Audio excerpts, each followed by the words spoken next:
Hello guys, welcome again my channel GS by AP sir. हम लोग class 10 का chapter 1 start किए थे, रियल नंबर।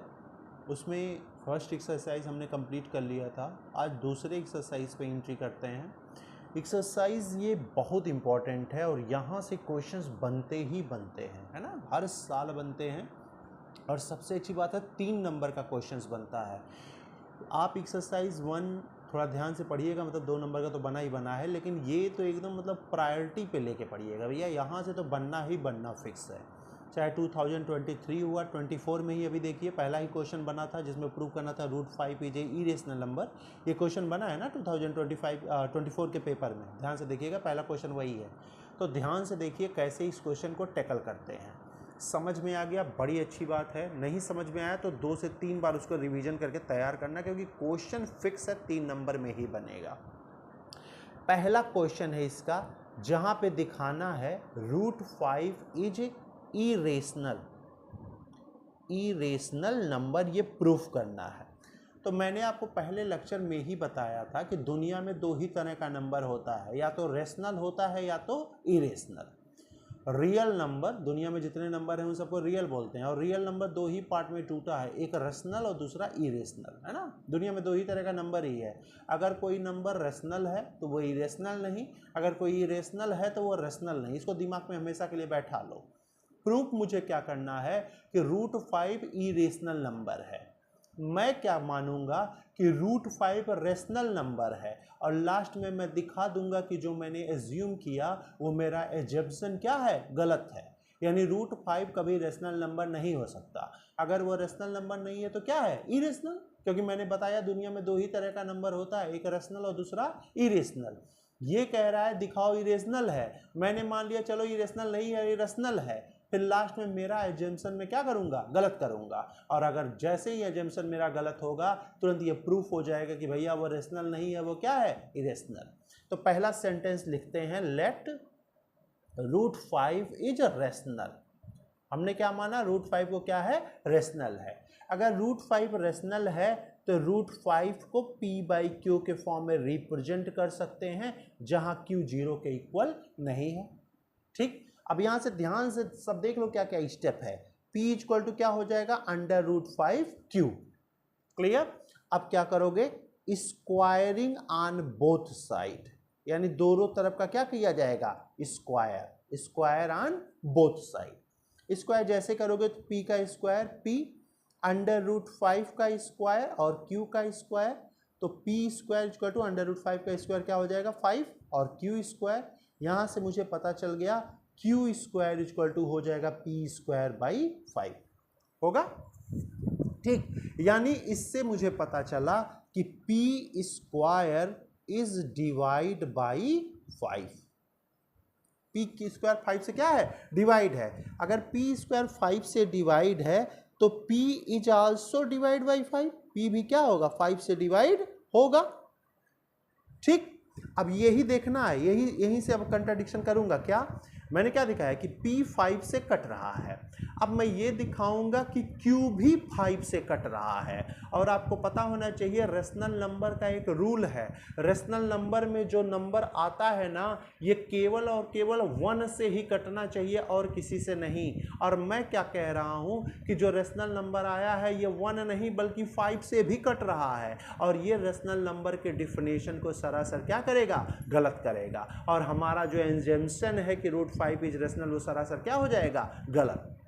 ठीक, तो मैंने तो दिखा दिया कि p 5 से डिवाइड है, अब दिखाने की कोशिश होगी कि q भी 5 से क्या है, डिवाइड है, और वही हमारा एजम्पशन हो जाएगा रॉन्ग। ठीक, अब एक बात बताना, p अगर 5 से डिवाइड है तो p को 5 के मल्टीपल के फॉर्म में लिख सकते हैं ना। जैसे मान लो 6 अगर 2 से डिवाइड है तो हम क्या लिखते हैं, 2 × 3, यानी 6 2 के मल्टीपल के फॉर्म में लिखा जा सकता है।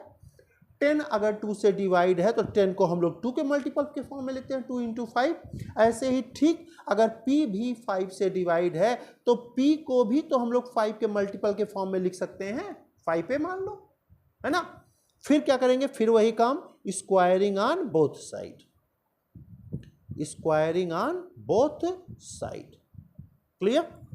स्क्वायर आप करेंगे तो ये हो जाएगा पी स्क्वायर, ये हो जाएगा 25a स्क्वायर। अब मैं ऊपर का मिटा रहा हूं, थोड़ा सा ध्यान में रखिएगा कि मैंने माना क्या था। ठीक है,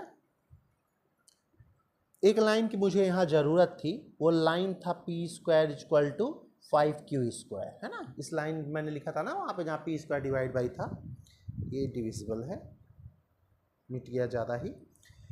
ठीक, अब ये देखो P square equal to 25a square. अब पी स्क्वायर की वैल्यू पुटअप कर दो। पी स्क्वायर की वैल्यू क्या है? 5q square. तो इसे 1 कर लेना और इसे 2 कर लेना, तो लिखना use 2 in 1, use 1 in 2, sorry use 1 in 2, यानी पी स्क्वायर के जगह पे मैं लिख सकता हूं 5q स्क्वायर इक्वल टू हो जाएगा 25a स्क्वायर। तो a स्क्वायर क्या हो जाएगा? 5q square by 25। अब ये कट जाएगा 5, यानी a स्क्वायर इक्वल टू हो जाएगा q स्क्वायर बाई 5। यानी अब जो मैंने कहा था कि मैं दिखाऊंगा कि q भी डिवाइड हो रहा है 5 से, वो देखो यहाँ हो गया। अब लैंग्वेज क्या दोगे?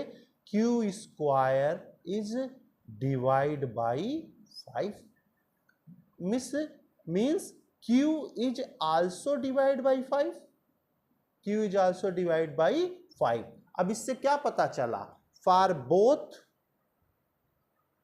वी कैन, ये लैंग्वेज देना बहुत जरूरी है, छोड़ना मत। We can say that p and q both are divide by 5, both are divide by 5, which is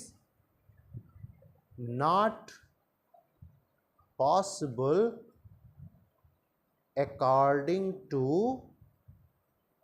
definition of rational number। Rational number कहता है भैया केवल और केवल मैं जो हूं वो 1 से ही कट सकता हूं, 1 के अलावा और किसी से नहीं। लेकिन देखो यहाँ ये दोनों 5 से भी कट रहे हैं और ये रेशनल नंबर का डिफिनेशन नहीं है। फिर लिखेंगे hence our assumption is wrong. हमारा एजम्पशन क्या हो गया? रॉन्ग हो गया। जो मैंने माना था कि √5 रेशनल है वो सरासर गलत है, इसलिए अंडर √5 इज इरेशनल नंबर। ये है बाबू। ये क्वेश्चन आप करेंगे और 3 नंबर पाएंगे। ये 3 नंबर का क्वेश्चन बन के आता है। गड़बड़ मत करना, जल्दबाजी में गलत नहीं करना, आराम से क्वेश्चंस को करना और फर्स्ट क्लास 3 नंबर लेके जाना। 2024 का जो पेपर हुआ 25 में, वो यही क्वेश्चन पूछा था कि √5 को प्रूफ करिए वो क्या है? इरेशनल। तो सबसे पहले क्या किया, मैंने उसको मान लिया कि वो रेशनल है। रेशनल माना तो उसे p बाई क्यू के फॉर्म में रिप्रेजेंट किया, वहाँ से मैंने स्क्वायर किया और स्क्वायर करके मैंने दिखाया कि p स्क्वायर 5 से क्या हो रहा है? डिवाइड। फिर मैंने p अगर 5 से डिवाइड हो रहा है तो p को 5 के मल्टीपल के फॉर्म में लिखा। फिर वहाँ मैंने दिखाया कि q भी डिवाइड हो रहा है 5 से, और according to the definition of rational number p and q both are not divided by the 5, this is only divided by 1। ये केवल 1 से कट सकता है, 5 से कट नहीं सकता। इसलिए जो हमारा एजम्पशन है वो सरासर क्या है? गलत है। और जब हमारा एजम्पशन गलत है, इससे ये प्रूफ हुआ कि √5 रेशनल नहीं बल्कि क्या है? इरेशनल है। और यही था आपका क्वेश्चन नंबर 1। क्लियर? तो ये है जहां से आपके क्वेश्चंस 3 नंबर के 100% बनते हैं। इसीलिए क्वेश्चन छोड़िएगा मत, बिल्कुल क्वेश्चन को अच्छे से समझिएगा, उसके स्टेप को समझिएगा कि हर एक स्टेप में आपको क्या क्या करना होगा। डायरेक्ट आप उसे छोड़ नहीं सकते। क्लियर? क्वेश्चन नंबर 2 है। क्वेश्चन नंबर 2 कह रहा है 3 + 2√5 इज इरेशनल। प्रूफ करना है ये क्या है? इरेशनल। देखो सिंपल यहाँ वही काम करना है कि आपको दिखा देना है कि √5, अब डायरेक्ट मत लिखना, तुम्हें लिखना पड़ेगा। √5 को सबसे पहले दिखा दो इरेशनल है। उसके बाद तुम्हें कुछ रूल्स ध्यान में रखने होंगे। रूल्स ये ध्यान में रखने होंगे कि किसी भी इरेशनल नंबर में कोई भी रेशनल नंबर जोड़ा जाए या इरेशनल नंबर ही जोड़ा जाए तो हमेशा वो इरेशनल ही मिलता है। तो √5 इरेशनल जस्ट अभी प्रूफ किया हूं, तो √5 इरेशनल आप वैसे ही प्रूफ करेंगे, छोड़ेंगे नहीं। कुछ लोग क्या करते हैं, छोड़ देते हैं, डायरेक्ट लिखते हैं √5 is, we know that √5 is irrational number. वो सरासर गलत है। आपके 3 नंबर का क्वेश्चन है और आपको दिखाना पड़ेगा कि √5 इरेशनल नंबर है। उसके बाद आपको लैंग्वेज ऐड करना होता है, क्या? किसी भी इरेशनल नंबर में किसी भी रेशनल नंबर का मल्टीप्लाई हमेशा इरेशनल होता है, तो 2√5 क्या हो जाएगा? Irrational number.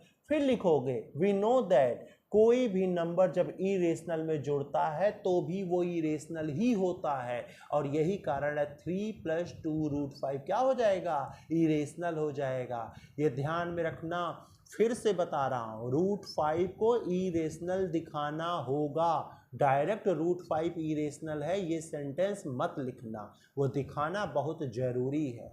वो दिखाओगे फिर आगे ये 2 डिफिनेशन लिखोगे कि किसी भी इरेशनल में आप रेशनल नंबर का मल्टीप्लाई करेंगे तो वो इरेशनल होगा, किसी भी इरेशनल में आप रेशनल नंबर को जोड़ोगे तो भी वो इरेशनल ही होगा, और इसी के बेस पे लिखना 3 + 2√5 क्या है? Irrational number. इसको मैं करा नहीं रहा हूँ क्वेश्चन, क्योंकि जस्ट अभी √5 को इरेशनल मैंने प्रूफ किया है।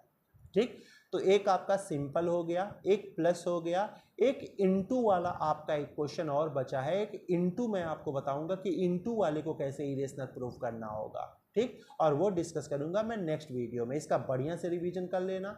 आपके लिए होमवर्क है, √2 को इरेशनल दिखाइए और √3 को इरेशनल दिखाइए। नेक्स्ट वीडियो में एक इनटू का किया जाएगा और √3 का एक बार रिवीजन किया जाएगा ऐसे, जिससे आपको चैप्टर 1 पूरी तरह तैयार हो जाए। ठीक, चैनल सब्सक्राइब नहीं किए हैं तो चैनल जरूर सब्सक्राइब कर लीजिए, GS by AP sir. Thank you everyone.